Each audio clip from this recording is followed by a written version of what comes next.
Halloween night. Most of us remember it fondly. Children running around in costumes, houses lit up with spooky decorations, and the inevitable sugar rush that would last for days. But for me, Halloween will forever be stained with a memory I wish I could forget. The year was 2017. I was 15, on the brink of outgrowing trick-or-treating, but my friends and I decided to have one last hurrah. We chose popular, easily recognizable costumes. Sam was a vampire, Jessica dressed as Wonder Woman, and I went as a witch. We were excited, not just for the candy, but for the sheer nostalgia of it all. Our small town was known for its safety and community spirit. Neighbors knew each other, crime rates were low, and children could play outside without much worry. On Halloween, people went all out with their decorations and candy collections. As dusk fell, our trio set out, plastic pumpkin pails in hand. The first hour went as expected. People cooed over our adorable costumes, seemingly oblivious to our teenage selves trying to act mature. By the time darkness fully enveloped the streets, our candy haul was considerable. That's when we decided to venture further out, to the newer part of town where some of the wealthier residents lived. Rumor had it they gave out full-sized candy bars. We reached a particularly opulent house that looked like it came straight out of a haunted mansion movie. Tall iron gates, gargoyles perched at the entrance, and a fog machine for added effect. Intrigued, we approached, pushing the doorbell. The door swung open almost immediately, revealing a middle-aged couple. The man wore a top hat while the woman was draped in a long black gown. Both wore pale makeup, their eyes rimmed with dark circles. "Ah, trick-or-treaters, come in," the woman beckoned with a manic glint in her eye. Hesitatingly and against all childhood warnings, we stepped inside. The interior was dimly lit with candles, giving it a haunting glow. In the middle of the living room was a table filled with an array of candy. "Just choose any you like," the man said, his voice oddly monotone.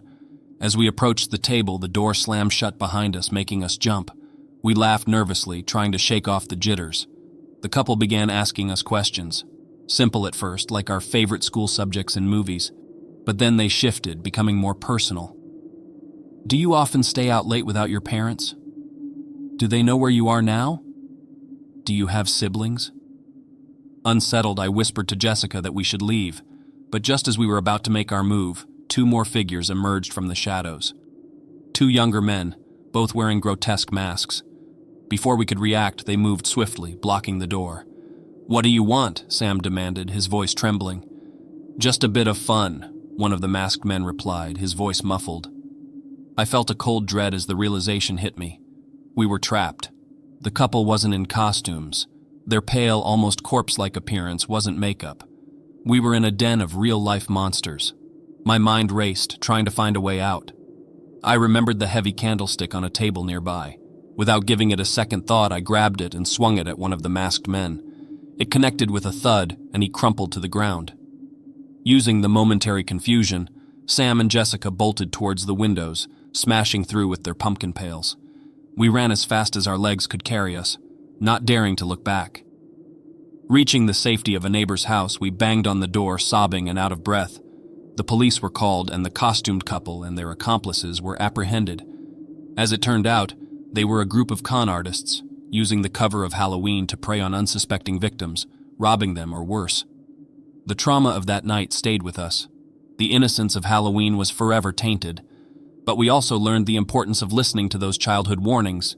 Never go into a stranger's house, no matter how enticing the candy. I share this story not to ruin the fun of Halloween, but as a cautionary tale. Behind masks and costumes, real monsters can hide, waiting for their next unsuspecting victim. Be safe, be vigilant, and never let your guard down.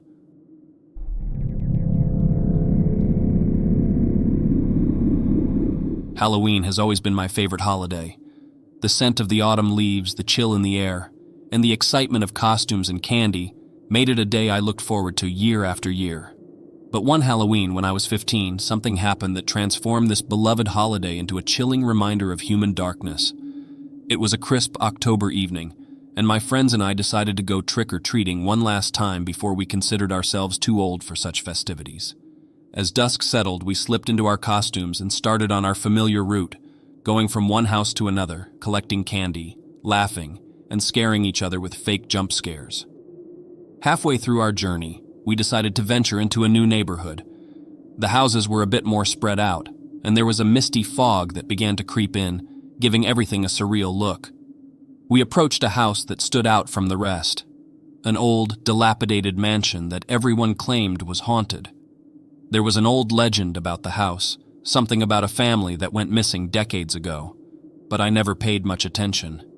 We debated for a moment, and curiosity got the best of us. "Why not?" I said, leading the way to the ominous-looking house. There was no carved pumpkin on the porch, no decorations, but the porch light was on, which was universally acknowledged as an invitation for trick-or-treaters. The wooden stairs creaked under our feet. Hesitantly, I knocked on the door, and we waited. The door opened slowly, revealing a gaunt, elderly man with piercing blue eyes that seemed almost too vibrant for his pallid face. "Trick or treat," we chorused, though our voices were less enthusiastic than before.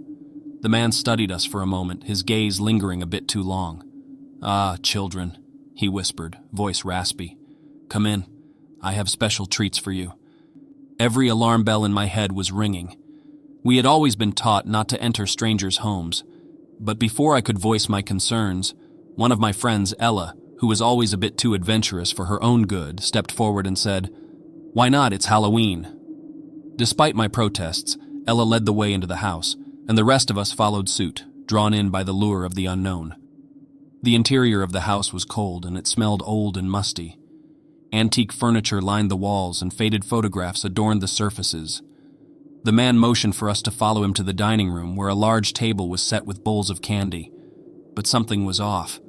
Among the sweets were old, faded photos of children, some smiling, others looking terrified. Ella picked one up. "Who are these kids?" she asked, voice quivering. The man moved closer, his eyes never leaving Ella's face. "Children from past Halloweens," he replied, voice dripping with nostalgia. I felt a chill down my spine. "We should go," I whispered, pulling Ella's arm. The old man's demeanor changed. The warmth was gone, replaced by something more sinister. "Leaving so soon, the party's just beginning," he hissed. Suddenly, from behind a curtain, two more figures emerged, a woman and a younger man, both with the same piercing blue eyes. "Looks like we have more guests," the woman sneered. Panicking, I searched for an escape route. Spotting a window slightly ajar, I made a break for it, pulling it open and shouting for my friends to follow. We scrambled out, our costumes catching on branches and bushes, our candy bags left behind. Once we were at a safe distance, we looked back. The three figures stood at the window, watching us with those haunting eyes. But what was even more chilling was the sea of children's faces, pressed against the glass from the inside, mouthing silent pleas for help. We ran home, the events of the night replaying in our minds. The police were informed, but by the time they arrived, the house was empty. The bowls of candy, the old photos, all were gone, as if the night's horrors had been a figment of our imaginations. The only proof we had was a single, faded photograph that Ella had unconsciously clutched during our escape. It was a picture of the last child to go missing from our town, taken decades ago. Every Halloween I'm reminded of that night.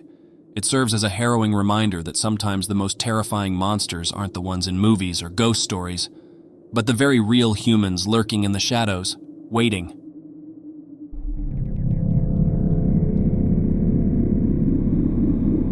It's not often that a night intended for innocent fun and candy turns into the most haunting memory of one's life. Halloween, 2018, a night I'll never forget, no matter how hard I try. The evening began like any other Halloween night. The autumn chill was settling in, and leaves painted in hues of orange and red danced in the wind.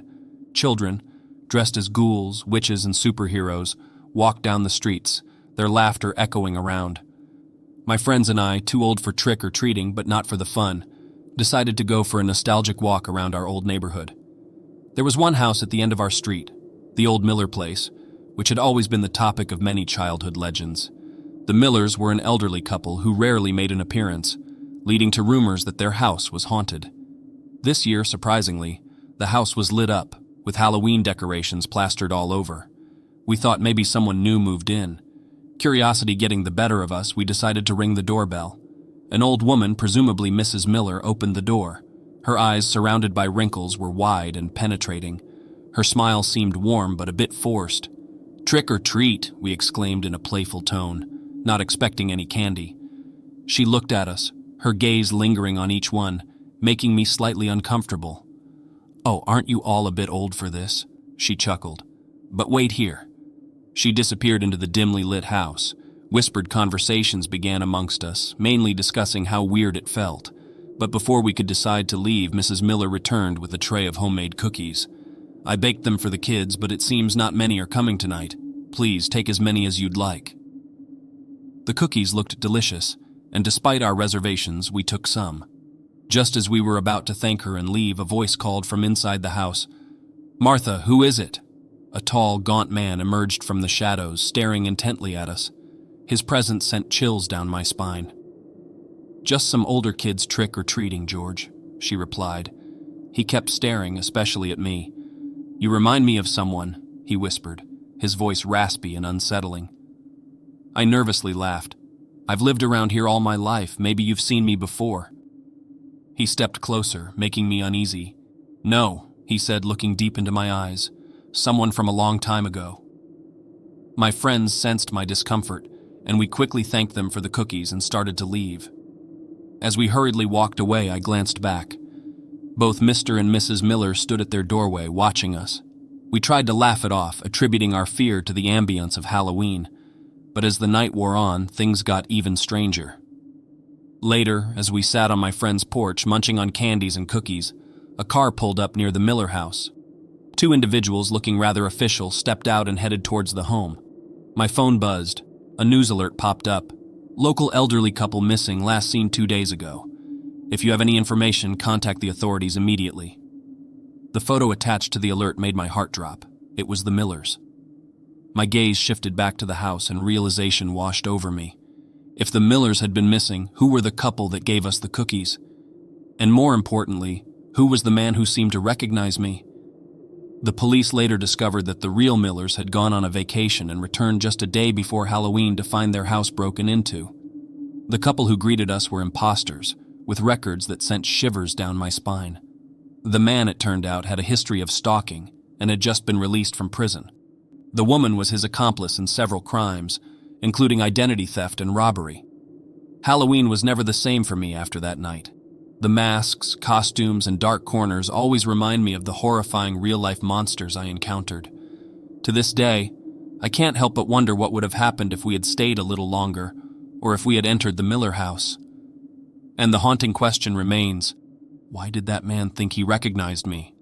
While many might think of ghosts and goblins during Halloween, it's the living, breathing humans who often have the capacity to be the scariest monsters of all.